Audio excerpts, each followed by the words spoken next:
Bueno, bienvenidos nuevamente a otra clase de Fundamentos de Administración. Hoy lo que tenemos que abordar es las competencias del administrador.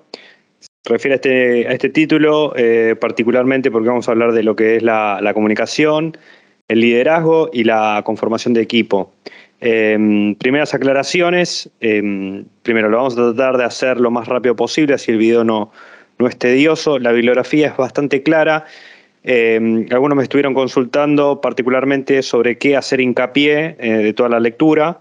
Y más que de decirle de qué página a qué página, yo sugiero hacer hincapié y puntualizar en los conceptos que volquemos en este PowerPoint o que hagamos en este recorrido a través del video. Obviamente la bibliografía es más extensa, se abarca de manera detallada y clara cada uno de estos conceptos que vamos a ver.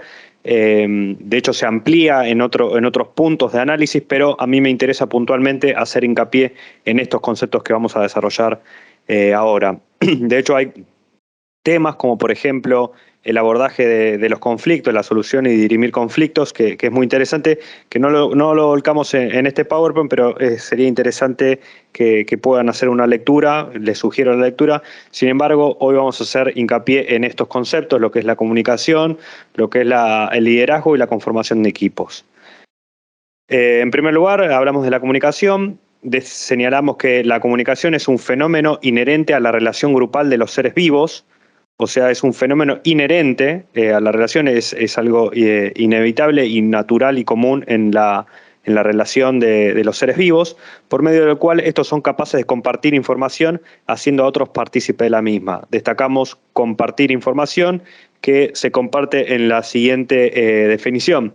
Etimológicamente, la palabra comunicación deriva del latín comunicare, que puede traducirse en poner en común, compartir. Y según Pichon Rivière, la comunicación es todo proceso de interacción social por medio de símbolos y sistemas de mensajes. Primer cuestión a señalar.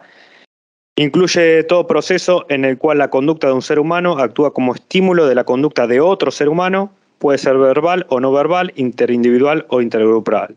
Acá cuando hablamos de comunicación, al igual que como lo hicimos cuando hablábamos de la transmisión de la cultura, la comunicación es en sentido amplio y no solamente en un sentido verbal, sino en sentido pragmático también. La comunicación es acción, la comunicación es el movimiento que se realiza para transmitir o compartir una información. Y es un fenómeno natural inherente justamente a la relación grupal de los seres vivos en su conjunto. Por eso podemos destacar que justamente la comunicación es una forma de acción y no consiste solamente en informar o describir, sino que tiene otras virtudes, otras capacidades o otras funcionalidades que tiene la comunicación, que enseguida las vamos a ver. Otra cuestión a destacar es que hoy justamente estamos expuestos a esa sobreinformación. De hecho, nosotros como individuos sociales buscamos esa constante información a través de distintos medios, a través de distintos canales, que justamente en busca de un sentido de poder. La información es poder hoy en día.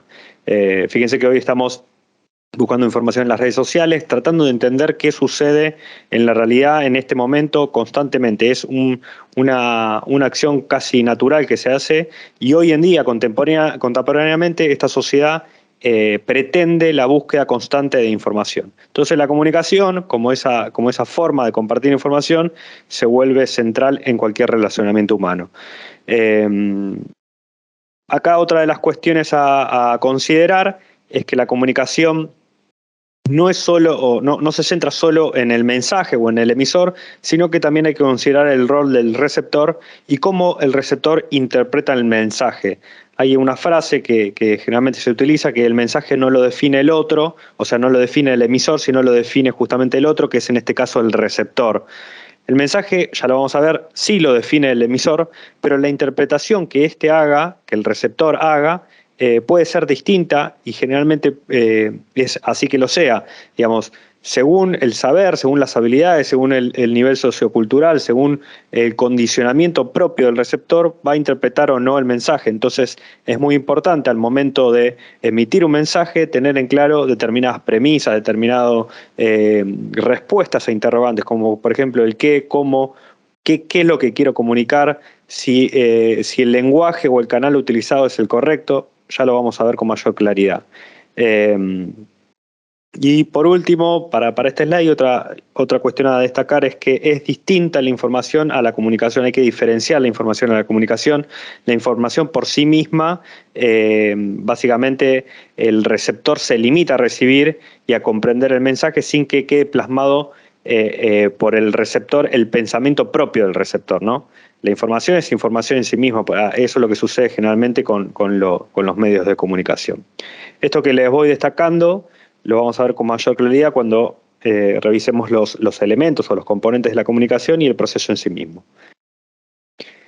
Otro señalamiento para considerar la comunicación, un proceso, se considera justamente la comunicación, un proceso que posibilita la generación u obtención de información necesaria para la canalización de acciones de individuos, la generación de conductas adaptables, tanto de estos como de la propia organización, que garanticen mantener el equilibrio y alcanzar los objetivos. Acá ya nos vamos acercando a la comunicación, pero más en un sentido de organización, en el sentido de la disciplina administrativa, que seguidamente dice: el propósito de las comunicaciones es mantener relacionadas e interactuantes a las personas que trabajan en la organización. Es mantener relaciones e interactuantes, una de las primeras funciones o propósitos de la comunicación, en lo que respecta a la materia que estamos analizando, ¿no? A los fundamentos de la administración. Y la falta de comunicación efectiva puede ocasionar comportamientos disfuncionales. Entonces, la comunicación consiste justamente en transmitir señales mediante un código común, que puede ser el lenguaje, al emisor y al receptor. La comunicación es un hecho social, algo que destacábamos al principio del relacionamiento de los seres humanos. Es un hecho social, un proceso natural al ser un humano en un grupo, a ser un grupo humano, mejor dicho, ¿no? Es complejo, implica el intercambio de información, de datos, de ideas, de opiniones, experiencias, actitudes, sentimientos. Eso es la comunicación en sentido amplio y de forma generalizada. Cuando, como les decía, cuando tomemos los elementos y el proceso lo vamos a poder entender con mayor claridad. Pero sí, consideren a la comunicación como una herramienta básica, imprescindible en toda relación que se dé, ¿no? En todo relacionamiento.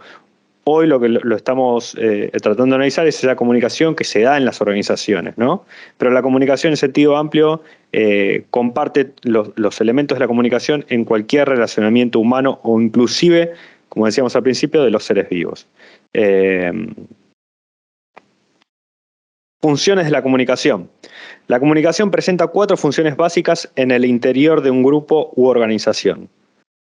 Funciones: control, motivación, expresión emocional e información.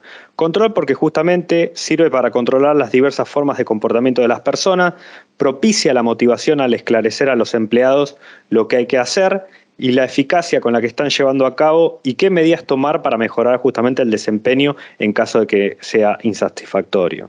También menciona la bibliografía, que permite la expresión emocional de los sentimientos y la satisfacción de las necesidades sociales. Esto es en lo que refiere a esa funcionalidad de expresión emocional. Y por otro lado, la comunicación propicia la información que necesitan los individuos y grupos para tomar decisiones, justamente al transmitir los datos con los cuales identificar y evaluar las distintas opciones. Esto en lo que refiere a las funciones, o sea, que nos quede claro que tiene principalmente estas funciones, tiene otras funciones la comunicación, pero principalmente en un grupo u organizaciones, las funciones son el control, la motivación, la expresión emocional y la información. Por eso la comunicación en sí es una herramienta inclusive de gestión o a considerar en la gestión o en la administración. Elementos de la comunicación: destacamos el contexto, el emisor, el mensaje, el canal, el receptor y el código.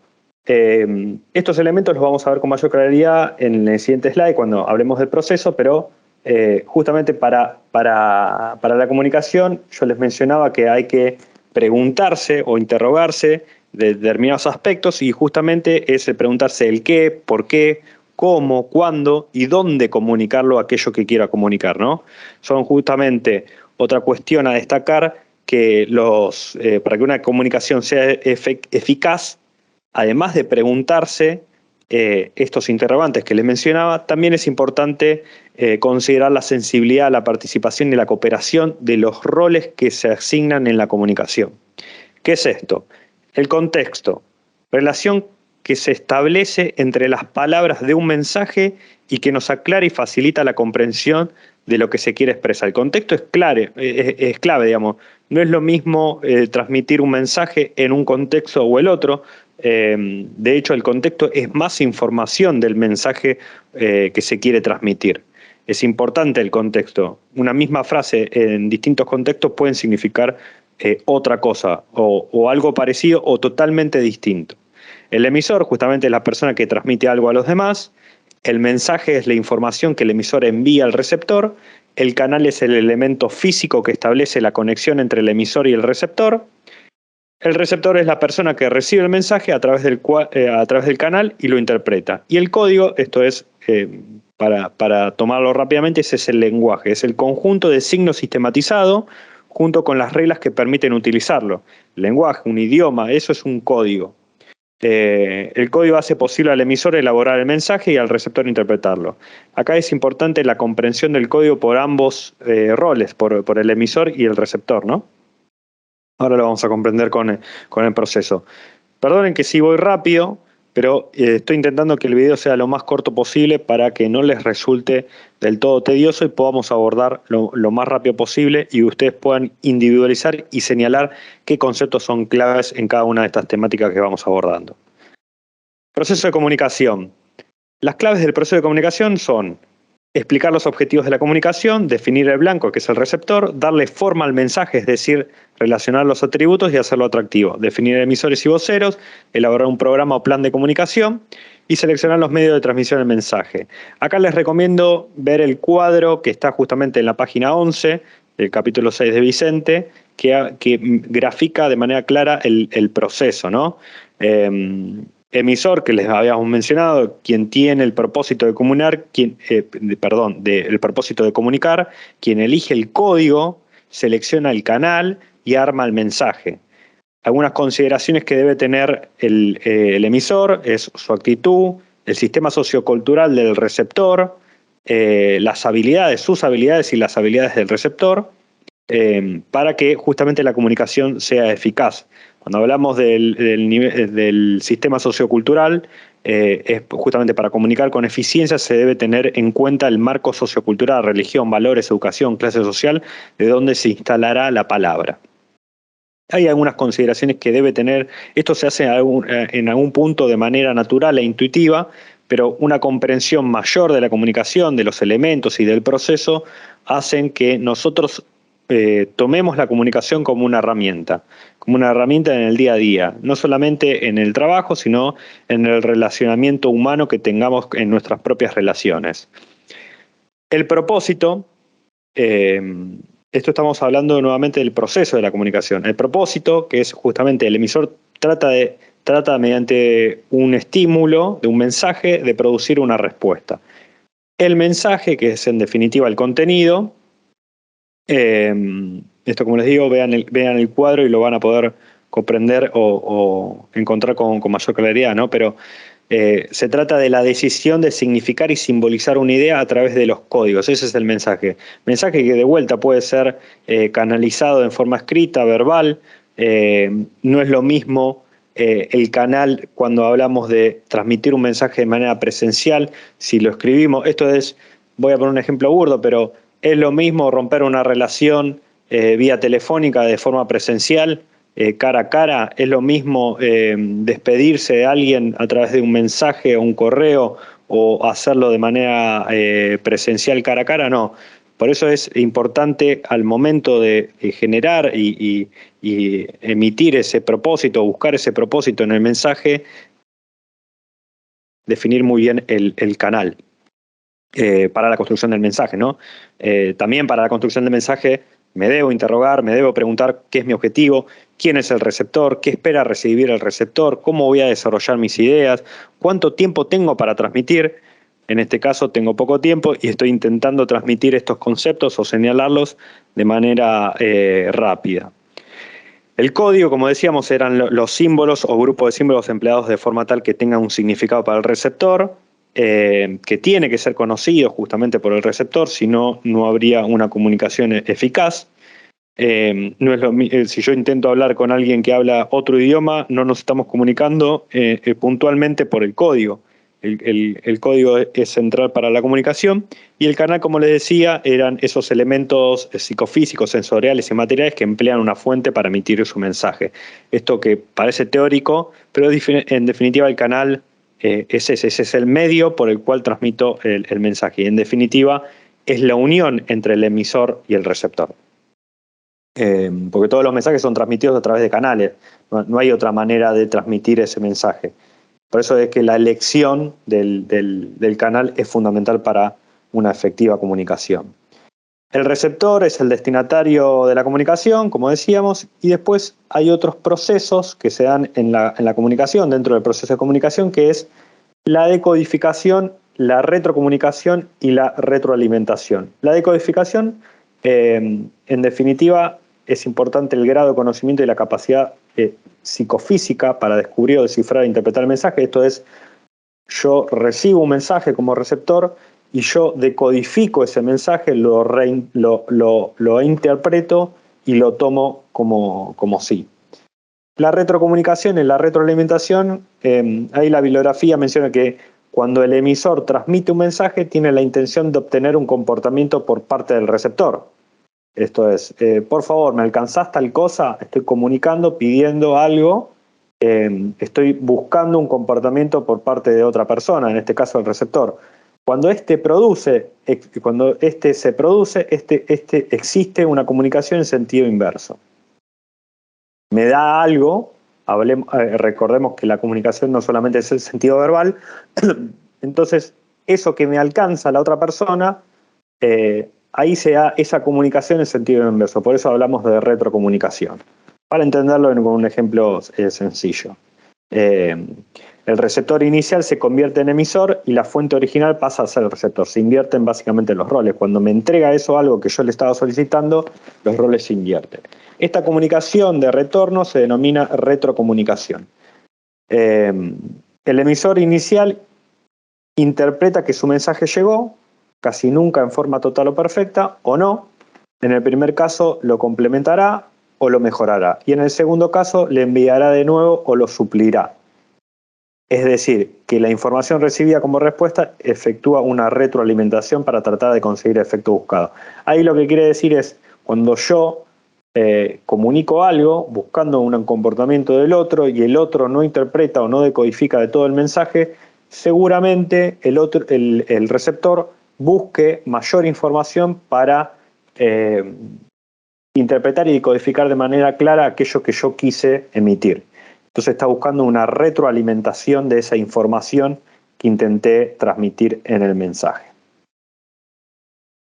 Por último, en cuanto a lo que es la comunicación, es importante destacar la comunicación en las organizaciones, esto es las formas de comunicación que se dan en las organizaciones, y se destacan justamente la vertical descendente, la vertical ascendente, horizontal o lateral, y la comunicación ad hoc. La vertical descendente justamente es la comunicación que fluye desde el primer nivel superior hacia los niveles inferiores. La vertical ascendente es la comunicación que fluye hacia el nivel superior. Y acá se destaca que sirve para suministrar información, elevar sugerencias, dar a conocer opiniones y obtener precisión en la comunicación vertical descendente. La horizontal o lateral, cuando la comunicación tiene lugar entre las personas de un mismo trabajo o entre un mismo nivel jerárquico. Y por último, la comunicación ad hoc, que es la dirección de comunicación que atraviesa la organización para informar, disponer, asignar, elevar, dar a conocer un mensaje solo a ese efecto. Son comunicaciones que se dan en un sentido concreto por algo puntual, que no tienen que ver con el nivel jerárquico ni la direccionalidad de esa información o del mensaje. Bueno, seguimos con liderazgo, el segundo tema que tenemos que abordar en el día de hoy. El liderazgo se caracteriza por concebir una visión de lo que debe ser la organización y generar estrategias necesarias para llevar a cabo la visión. Acá, en primer lugar, es importante destacar que no existe una definición universal para liderazgo. Hay tantas definiciones como teóricos al respecto sobre el liderazgo. De hecho, el liderazgo es la idea de estudio del liderazgo es algo, si se quiere, más bien reciente.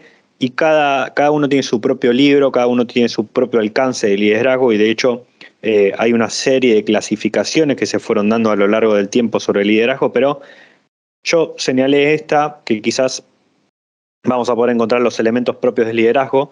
De vuelta, no hay una única definición.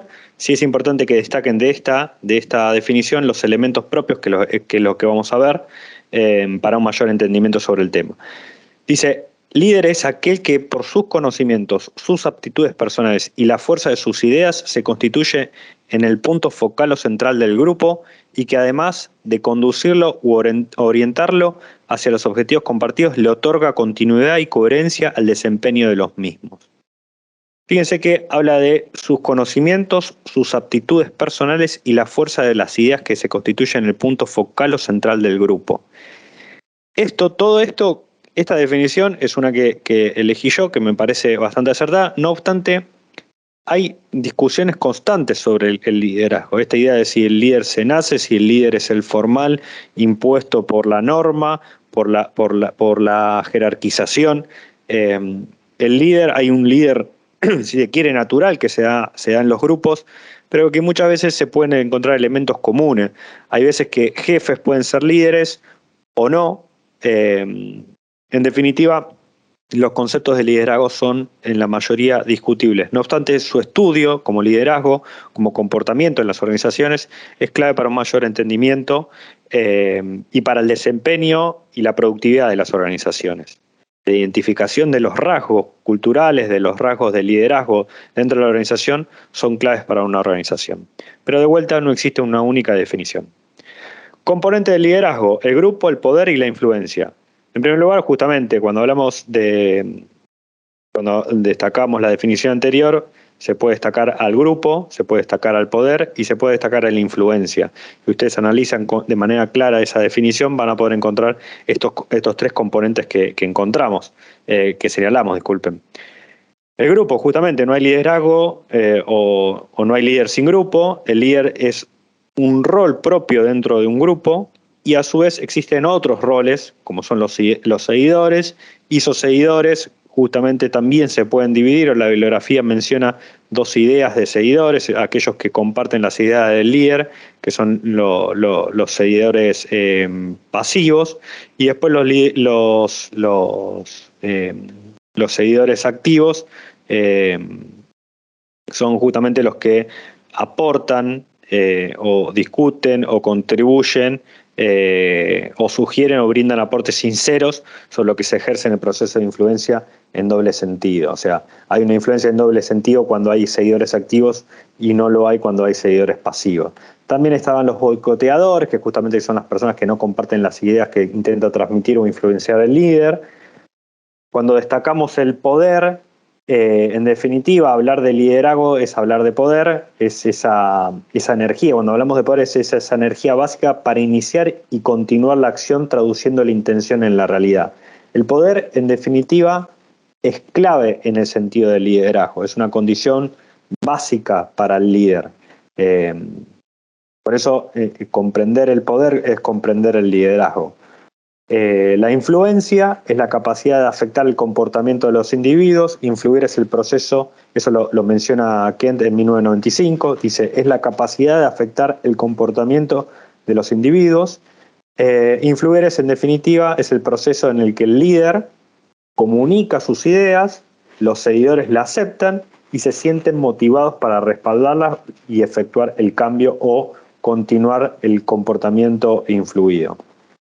El poder que tenga el líder sobre sus seguidores y el uso que haga del mismo, eso en definitiva son las cuestiones que hay que destacar, la personalidad de los integrantes del grupo, las expectativas de los individuos, el conocimiento y las experiencias del líder y sus seguidores y el sentido de independencia de la toma de decisiones. Son cuestiones a destacar en estos componentes del grupo, del poder y de la influencia. Fuerzas determinantes en el ejercicio del liderazgo. Esto, algo ya lo habíamos abordado justamente en la clase de la cultura. El contexto y la organización también lo mencionamos como esa característica de complejidad, pero puntualmente en el líder La cultura va a tener el estilo de conducción, va a definir los estilos de liderazgo. Justamente en culturas conservadoras vamos a tener liderazgos conservadoras, en culturas aventureras tendremos liderazgos propensos al riesgo, con mayor aversión al riesgo. En culturas burocráticas tendremos líderes formales. En definitiva, la cultura propia de una organización va a tener o va a imprimirle rasgos al liderazgo. Esto es natural. La cultura es un componente, una variable clara al momento de analizar los liderazgos. Otra cuestión o otra fuerza a considerar es el contexto de la organización. Esto ya lo marcábamos, ¿no? El contexto, esa influencia recíproca que hablábamos con esa característica de complejidad en las organizaciones, también influye en los niveles de liderazgo. Porque justamente, como es una relación dinámica, el liderazgo, el líder de una organización va a estar influenciado también por ese contexto y por ese ambiente en donde se desarrolla la organización. Porque hay un intercambio permanente de información, de dinámica de relacionamiento. Es una relación justamente dual con la organización, por consiguiente también lo es con con el liderazgo. Por otro lado, otra cosa más a destacar del contexto, digamos, cuando el contexto es amenazable o favorable o neutro, puede incidir justamente en el estilo de liderazgo, digamos. El líder, ya lo vamos a ver en las capacidades o en las aptitudes, tiene que tener esa capacidad de entendimiento del contexto, del entendimiento del ambiente. De hecho, si no lo fuese, si no tuviese ese entendimiento del contexto, es muy probable que llegue al fracaso su liderazgo. La situación, en definitiva, es la coyuntura, es ese momento especial, temporal que sucede, ese momento que sucede, que atraviesa la organización y que puede también determinar el tipo de liderazgo, porque pueden cambiar justamente las circunstancias y por ende también el estilo del liderazgo. Puede haber un líder, en definitiva, en un contexto determinado, con un estilo determinado, y ante un contexto o una situación, una coyuntura puntual, modificar el estilo de liderazgo. Paradigmas de liderazgo, acá es en definitiva una serie de clasificaciones de liderazgo, que es en una suerte de clasificación temporal, ¿no? En un primer momento, si se quiere, una clasificación denominada como del gran hombre, que es el primer paradigma que justamente partió de un supuesto de que los líderes nacen, no se hacen. En una época se creía que las condiciones del líder eran innatas, era el iluminado. De hecho, los hubo, pero quizás no porque nació así, sino porque se dieron las condiciones y tenía las capacidades de liderazgo. Pero en un primer momento, en un primer paradigma, es justamente el líder se nace. Después, en una segunda instancia o en un segundo paradigma, es el de los rasgos, en el que se determinan las características distintivas físicas y de comportamiento para identificar y explicar la eficacia del liderazgo. O sea, se volcaba y se señalaban los rasgos físicos y de comportamiento del líder para determinar ese liderazgo. O sea, se puntualizaba nuevamente en esas características físicas. Luego, en un segundo instancia, o tercer paradigma, es el carismático, como esa idea del don especial, una condición innata, no es producto de una formación, sino que surge en definitiva espontáneamente, como cualidades propias del líder. Y de hecho, la aceptación, menciona la bibliografía, es casi inconsciente por parte de los seguidores. El líder puede llevarlos al triunfo o al desastre, pero tiene que ver con el carisma como un rasgo propio del líder. Le sigue el paradigma del comportamiento. Este del comportamiento se fundó básicamente o se fundamentó en estudios realizados de determinados líderes, en una conjunción de líderes, y se analizaba principalmente el comportamiento. Ahí hay un estudio de Mintzberg que justamente busca una clasificación en función de los comportamientos de los líderes analizados. El de contingencia, menciona la bibliografía que destaca que no hay un único estilo de liderazgo o que no hay un mejor estilo de liderazgo aplicable a todas las situaciones. La efectividad del líder va a estar en función de sus seguidores y de la situación. Lo decíamos recién cuando hablábamos del contexto y de la situación. Uno puede tener un liderazgo en una situación, en un contexto determinado, y luego modificar su estilo de liderazgo. Entonces, la de contingencia destaca esto, que no hay un único estilo, sino que se determina en función de los seguidores, del grupo y de la situación.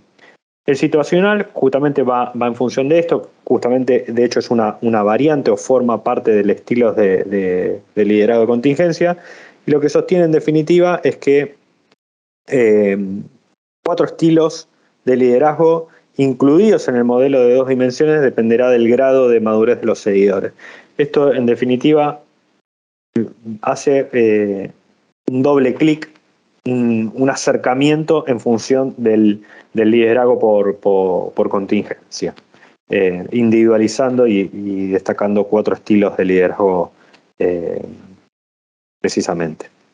El transformacional, ser visionarios e instalar una visión, modificar el status quo, estar propensos a los riesgos, pero sin llegar a condiciones irresponsables, ser flexibles y estar dispuestos a aceptar cosas nuevas, creer en las personas, está ligado tanto al rendimiento como en la consideración de los seres humanos.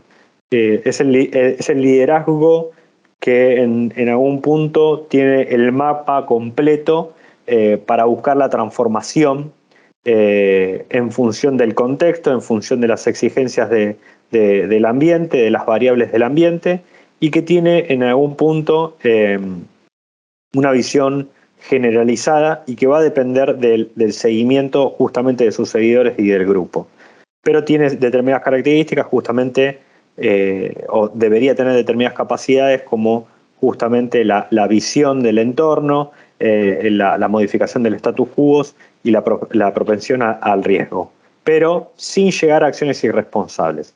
Ser flexible y estar dispuesto. En definitiva, lo destacable es el acercamiento al grupo, a la consideración humana.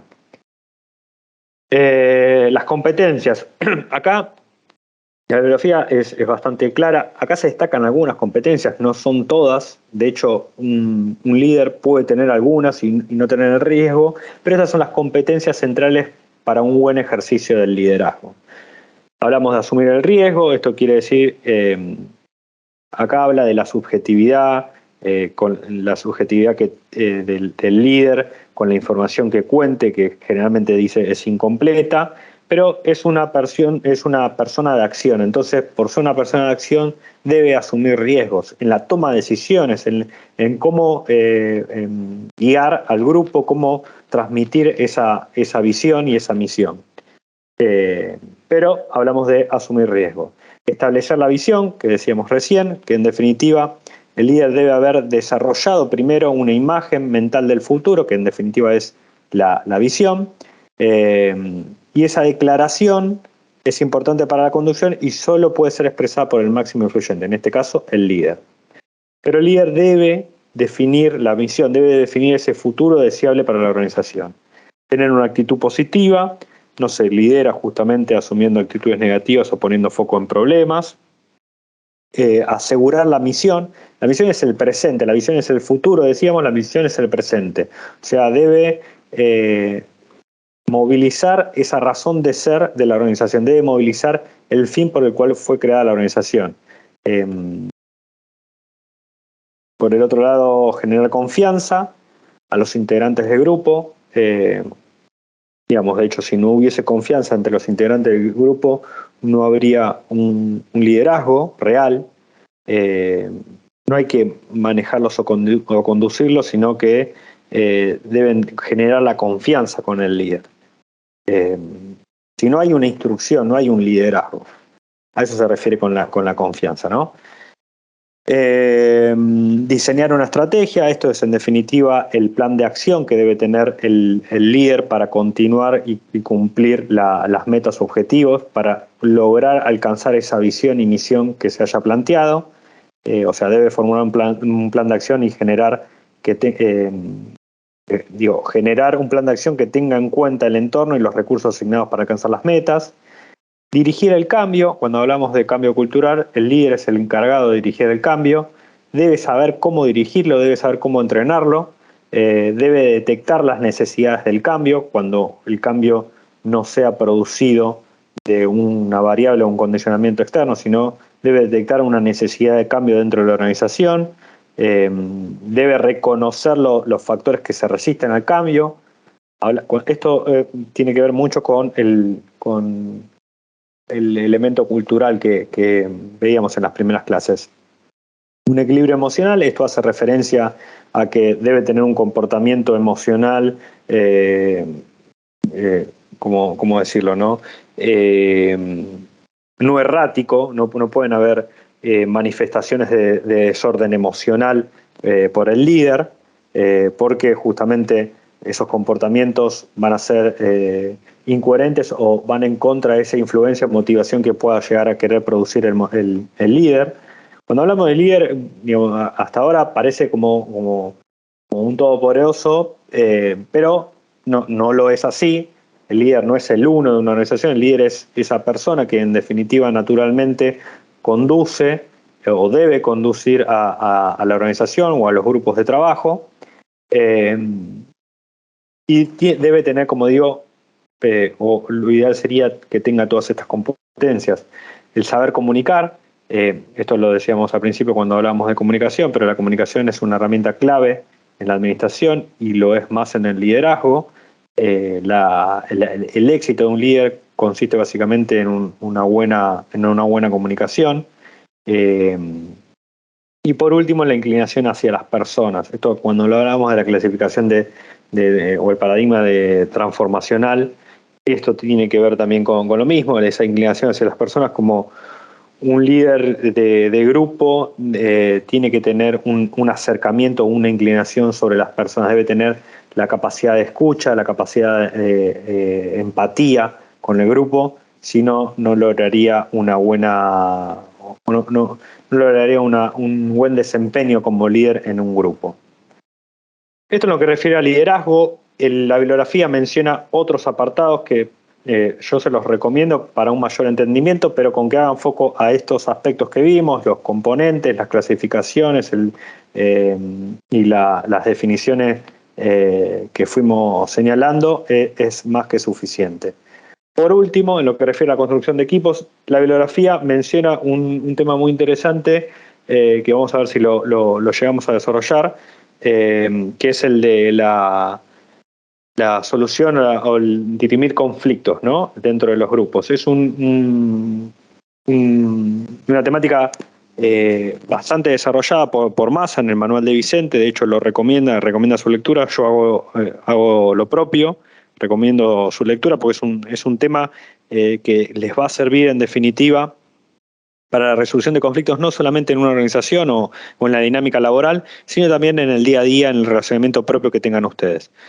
A mí lo que me interesa para Fundamentos de Administración es la construcción de equipos de manera superficial o un vuelo de pájaro, como podríamos decir. Y lo importante de la construcción de equipos es diferenciar el grupo del equipo. Grupo, personas que se reúnen para compartir algo en común. Y el equipo es el conjunto de personas que se une para compartir un nombre, una historia, una visión, un conjunto de metas y unas expectativas en común. Acá la idea hay que llevarse es la idea de trabajo en equipo. No es lo mismo un grupo que un equipo. No es lo mismo trabajar en equipo que trabajar en forma grupal. El trabajo en equipo se contrasta básicamente con el trabajo grupal porque en el trabajo en equipo se sienten responsables de una meta común, de un objetivo en común. Y en el trabajo grupal se tiende a fragmentar las responsabilidades. Ahí hay un ejemplo bastante claro en la bibliografía que dice algo como, la profesora dice, el trabajo está muy bien, pero debería haber 5 capítulos. ¿Qué pasó con el tercero? El alumno replica, no vino, refiriéndose a su compañero. Eso es un trabajo de grupo, no es un trabajo en equipo, porque esa respuesta es de fragmentar responsabilidades. Un trabajo en equipo hubiese dicho, no llegamos a, o se excusaría de manera conformando un equipo, y no fragmentando las responsabilidades. Yo tenía el capítulo 1 y mi compañero tenía el capítulo 2. Como no vino, no tenemos el trabajo hecho. El trabajo en equipo implica que básicamente todas las personas involucradas en ese grupo, en ese trabajo en equipo, en ese equipo de trabajo, mejor dicho, estén involucradas hacia la persecución de una meta común, de un objetivo en común, buscando la sinergia que les permite justamente llegar más rápido o llegar de manera más eficaz y eficiente. Si se tiene que fragmentar las responsabilidades es por una dinámica propia del trabajo y no por una definición grupal. O sea, debe haber un compromiso en la identificación como equipo de trabajo. No sé si quedó claro, pero es muy importante destacarlo, ¿no? O sea, tiene que haber objetivos comunes. La bibliografía menciona algo como que los requisitos fundamentales para que exista un trabajo en equipo, señala que debe haber objetivos comunes y tareas aceptadas, la comprensión de objetivos organizacionales, un número reducido de participantes, porque un número grande afecta básicamente la dinámica de ese trabajo en equipo, la distribución de roles y división de tareas, la coordinación, el compromiso personal y la participación, la complementariedad y la interacción que suceda con una habilidad para integrarse. Menciono algunos rasgos más, como la idea de la resolución de los problemas y la toma de decisiones, pero en definitiva, esto en la construcción de equipo es importante advertir que no es lo mismo trabajar en equipo que trabajar en forma grupal. No es lo mismo la comunicación en un trabajo grupal que en un trabajo en equipo. No es lo mismo el procesamiento de la información. No es lo mismo la comunicación y la división de tareas y roles. No es lo mismo la confianza mutua, porque cada persona que confía en el resto de los compañeros. Debe haber una confianza de equipo para un buen desempeño. Hasta acá vimos, como les digo, comunicación, liderazgo y la conformación del trabajo en equipo. Les sugiero hacer hincapié puntualmente esto y si tienen tiempo y desean, les recomiendo mayor lectura en lo que refiere a la conformación de equipos, puntualmente a la toma de decisiones y la resolución de los problemas, y puntualmente en lo que refiere a comunicación, porque el liderazgo me parece que abordamos casi todo, no sé si nos ha quedado algo puntual, pero en la comunicación también menciona algunos elementos más que nos ayudan a un entendimiento generalizado del tema. Cualquier duda me escriben en el foro, voy a estar respondiendo durante todo el fin de semana a las consultas y nos vemos en la cursada próxima.